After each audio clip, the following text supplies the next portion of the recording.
Mpenzi mtazamaji wa channel yetu, wakati huu nataka tujibu swali ambalo na rafiki aliuliza, anaitwa Clemens. Aliuliza kama mapambo ya wanawake ni dhambi ama wanawake kujipamba ni dhambi. Ni swali ambalo tuombe Mungu atusaidie kuweza kulijibu vile inavyotakiwa. Tuombe. Asante Mfalme amani, naomba hekima yako na neema ili niweze kujibu swali hili sawa na mapenzi yako. Kinywa changu na kiseme yale ambayo ni neno lako. Zaidi ili ukapate kutukuzwa ni katika jina la Yesu, amina. Okay, so tukianza kuangalia swali hili ambalo linazungumza kuhusu habari ya wanawake kujipamba ni dhambi. Na siwezi kwenda, ni swali ambalo inataka kama ndio au hapana, lakini kwa kulingana na Biblia kama sio swali binafsi, ni vema ukatengeneza uelewa sahihi ili mtu akapata jibu sahihi, kwa sababu kuondoa ile kitu ya kuhukumu na mengine yasiyotakiwa. Sasa lazima tujue ikiwa dhambi ni nini. Tunaposoma Biblia tunapata maana mbili ya dhambi. Dhambi kama tendo, kwa maana hali ya kuasi. Ukisoma kitabu cha waraka kwanza wa Yohana sura ya 3 mstari wa 4 inasema mtu atendea dhambi afanya uasi, kwa kuwa dhambi ni uasi. Maanake ni kwenda kinyume na sheria ya Mungu, ni kwenda kinyume na neno la Mungu ambalo limekuja kwako. Hiyo ni dhambi. Lakini hiyo ni habari ya kutenda. Kuna habari ya kutenda. Kisoma kitabu cha Yakobo sura ya 4 mstari wa 17 inasema yeye ajuaye kutenda jema na asilitende, hiyo kwake ni nini? Ni dhambi. Kwa inawezekana yale mabaya yote uyafanye, umeamua kujizuia mabaya, lakini mema pia uyafanye. Unajua kwamba nikifanya hiki ni chema, nikifanya hiki ni chema, hata hicho nakiacha kukifanya, hiyo pia ni dhambi. Kwa hiyo kuna commission and omission. Maana yake kuna kutenda lisilofaa na kuna kutenda linalotakiwa. Hiyo yote ni nini? Ni dhambi. Lakini kuna maana ya pili ya dhambi. Tunakwenda kuangalia, tunaendelea kujibu ile swala kama je, wanawake, mapambo ya wanawake kujipamba ni dhambi? Tukiangalia hili la pili, ni dhambi ni kama hali ya kwamba hali fulani ndiyo dhambi. Na maanisha nini? Kitabu cha Warumi sura ya 5 mstari wa 8 Biblia inatuambia kwamba Yesu alikufa tulivyokuwa tungali wenye dhambi. Kwa maana hiyo sasa tunachokipata ni kwamba tunazaliwa tukiwa wa dhambi, hali ambayo mtu anakuwa nayo. Ndio maana Yesu katika kitabu cha Yohana sura ya 3 anasema mtu asipozaliwa mara ya pili hawezi kuona ufalme wa mbinguni. Ni kwa nini? Kwa sababu ana ile hali ya dhambi ambayo kitabu cha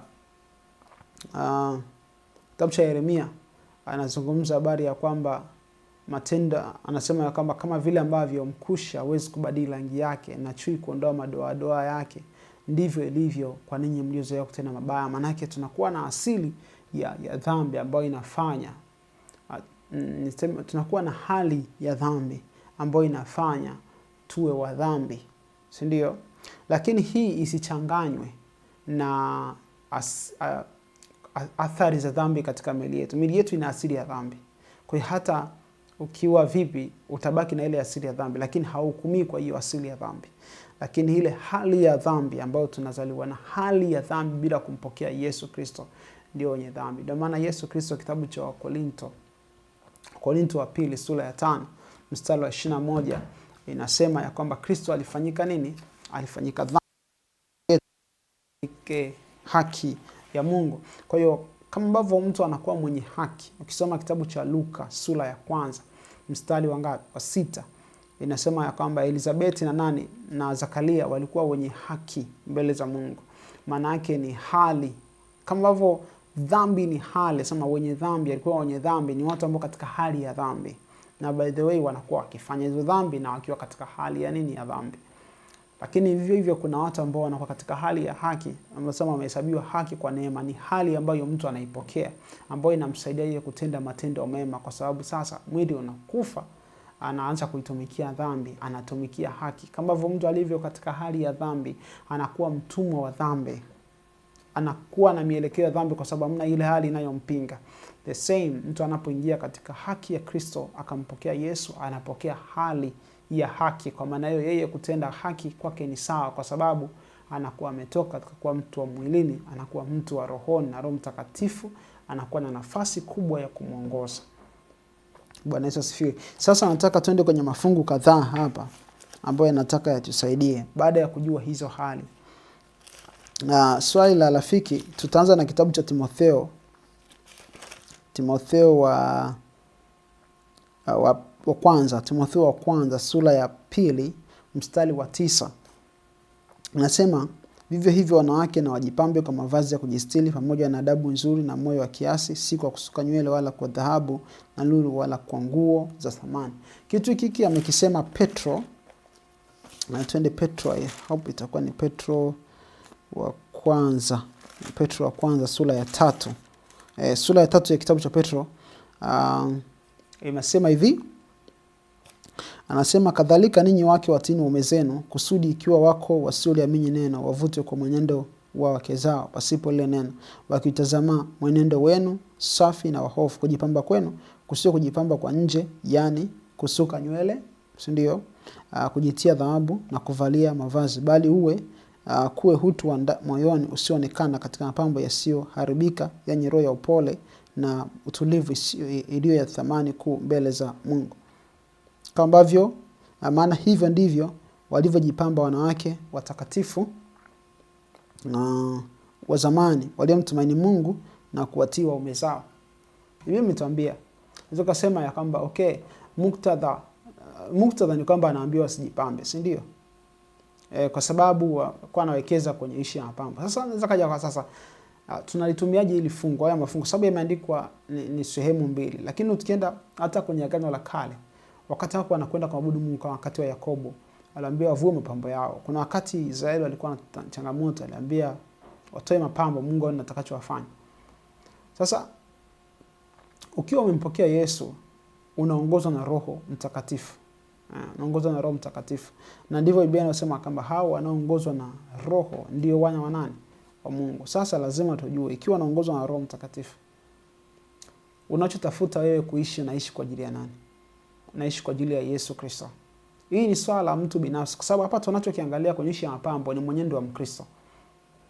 Maisha ya Mkristo, mavazi ya Mkristo, kula wa Mkristo. Ni mtu ambaye anaishi kwa ajili ya ufalme mwingine. Na maisha yake yote yamelenga kwa ajili ya utukufu wa Yesu Kristo ambaye ni Bwana wake. Sasa kama Kristo ni Bwana wako, manake kila unachokifanya unatafuta utukufu wake, sio utukufu wako. Si ndio? Kwa hii ni swala wewe, kwa sababu mtu mwingine anaweza kaambia kujipamba ni dhambi na akajilazimisha kupendeza wewe ili aonekane mtakatifu akaacha kujipamba. Lakini yule mtu atakuwa ni mwovu ndani na atabaki na dhambi nyingi za siri.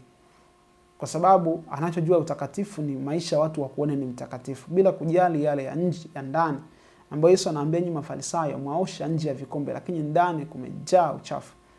Kama kaburi ambayo imepakwa chokaa kwa nje lakini ndani yamejaa mifupa na uozo. Kwa hiyo lengo sio watu kuwa watakatifu kwa nje, japo ni muhimu, lakini swali ni kwamba mtu kwa ndani yukoje. Ikiwa mimi namtumikia Yesu kutoka moyoni mwangu na muamini kama Bwana, maisha yangu kila siku ninatafuta utukufu wake na wala sio utukufu wangu, kuna vitu sitaifanya, kwa sababu Biblia imesema hao wanaoongozwa na Roho wa Mungu, hao ndio wana wa nani? Wa Mungu. Ni kitabu cha, hebu tuende kitabu cha Warumi kama sio wa Galatia, ambako nataka ili fungu tuweze kulitoa. Warumi sura ya 8. Warumi sura ya 8 mstari wa 9 anasema, lakini ikiwa Roho wa Mungu anakaa ndani yenu, ninyi hamufuati mwili bali mwaifuata Roho. Lakini mtu yote asipokuwa na Roho wa Kristo, huyo si wake. Kwa swala muhimu ni kuwa na Roho wa Kristo. Mtu asipokuwa na Roho wa Kristo, huyo si wa kwake. Tukisoma mstari wa 14 anasema kwa kuwa wote wanaoongozwa na Roho wa Mungu, hao ndio wana wa nani? Wa Mungu. Kwa hiyo unahitaji kuongozwa na Roho Mtakatifu. Na swala kwamba ukimwona mtu hana mapambo, amevaa mapambo, unasema huyu atakuwa ni mdhambi kwa sababu ana alivyovalia. Ni sawa, inawezekana. Lakini wewe vipi? Ndio maana Yesu akamwambia kwanza toa kibanzi, kwa sababu upendo ukiwa unasukuma, haumuoni mtu na kumnyoshia kidole. Ukimuona mtu kwamba hana tatizo, utatafuta kutatua tatizo lake kuanzia ndani na sio kuliataki kwa nje. Kwa sababu mtu anaweza kana anafanya kitu. Kwenye hili nijaribu kulijibu hili swala sawa kwa sababu mtu ameuliza, je, ni dhambi ama sio dhambi? Na nikwambia dhambi ina maana mbili. Ukishampokea Yesu sasa, wewe umetoka katika hali ya dhambi, unaongozwa na Roho Mtakatifu, unaweza kufanya dhambi. Na ni kosa mbele za Mungu. Ni kwa sababu umefanya usichotakiwa kufanya nini? Kufanya. Na haukufanya unachotakiwa kufanya. Unaishi kwa utukufu wa nani? Shetani ndiye anakudanganya. Kila tunachokifanya, Biblia imesema, fanyeni yote kwa utukufu wa nani? Wa Mungu. Mlapo, mfanya neno yote ni kwa utukufu wa nani? Wa Mungu.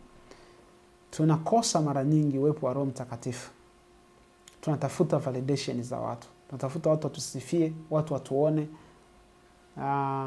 watu watuone sisi ni watakatifu. Unajua kuna ile mtu kuamua ngoja niwapendeze wenye dhambi, lakini kuna mwingine anasema ngoja niwapendeze watakatifu wa Bwana na mimi niwe kama wao.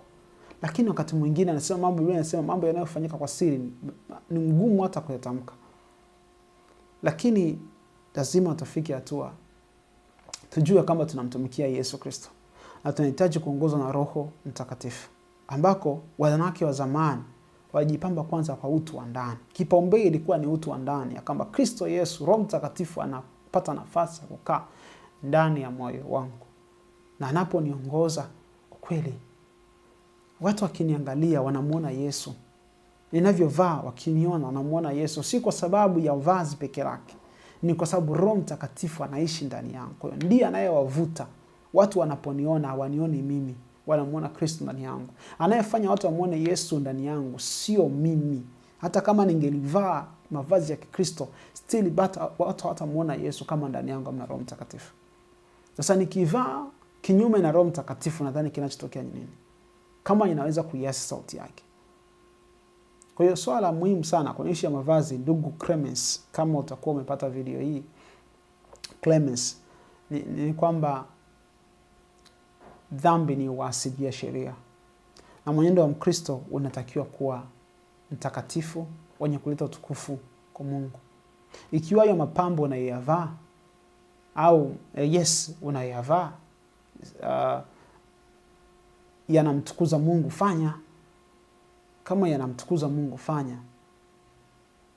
Ikiwa yanamtukuza nani? Ikiwa yanaonyesha upole, wema wa Kristo na Roho Mtakatifu ali ndani yako, weka. Lakini ikiwa yanakutukuza wewe, ulidhani unaongeza credit kwa Kristo au unazipunguza ukiwa unatafuta kuonekana? Nihitimishe kwa kusema hivi. Biblia ndiyo mwongozo wa maisha yetu. Biblia imesemaje? Wanawake wasijipambe kwa hayo, bali kwa, na ni sura 2 ametamka. Soma Biblia, muombe Roho Mtakatifu. Kwa sababu siwezi kusema Biblia hapa ilikosea. Haikosea. Changamoto hizo kuwepo za wanawake, asilimia kubwa nyingi zinajirudia. Kwamba hautaki kutumia fungu la Biblia kinyume na muktadha, si ndio? Lakini je, changamoto iliyokuwepo wakati ule ni tofauti na zilizoko sasa? Habari ya wanawake kupenda kujipamba ni tofauti sasa? Kutafuta mume wangu anione bora kwa jinsi ninavyovaa, anione bora kwa jinsi ninavyoweka mapambo, kama ndio uzuri wa nimvutie mwanamume. Je, utofauti huo upo sasa? Umebadilika. Wanawake kuvalia vizuri kwa ajili ya wanaume, kuvalia whatever it is, ni vyote vile inavyoweza kuonekana. Lakini anaambia kipaumbele kiwe wapi? Kiwe kwenye utu wa ndani. Na ukiwekeza ndani, nje patakuwa safi kwa namna ambayo itakuwa ni utukufu. Kwa hiyo naweza kusema Biblia inabaki vile vile. Tulivyosoma Efeso wa 1:3 kuanzia mstari wa 1 na kuendelea, lakini tuliposoma Timotheo wa kwanza pia sura ya 2 kuanzia mstari wa 9 imetuambia. Lakini tumekwenda kusoma kitabu cha Warumi sura ya 8 mstari wa 9, na tumesoma tena Warumi hiyo sura ya 8 mstari wa 14. Ongozwa na Roho Mtakatifu. Kwa sababu hata ukifanya mema sana, lakini kama una Roho Mtakatifu, uongozwe na Roho Mtakatifu kwenye kile unachokifanya, itakuwa ni kitu ambacho si chema, si ndio? Kwa hiyo rafiki, kutia moyo, ikiwa na swali unaweza kutumia hiyo sehemu ya comments, lakini kuna link inakuwepo chini ya sehemu ya maswali na majibu, kwa sababu yanakuja moja kwa moja kwenye email na yapata na yajibu. Kwa hiyo tuma swali lako, tutalijibu kwa kadri ya neema ya Mungu. Lakini kiongozi mkuu ni Roho Mtakatifu kupitia maandiko matakatifu. Hakuna njia nyingine ya kujibu maswali tofauti na kutumia Biblia, kwa sababu Biblia ndio mamlaka ya Mungu na sio mawazo ya binadamu. Kwa tuombe.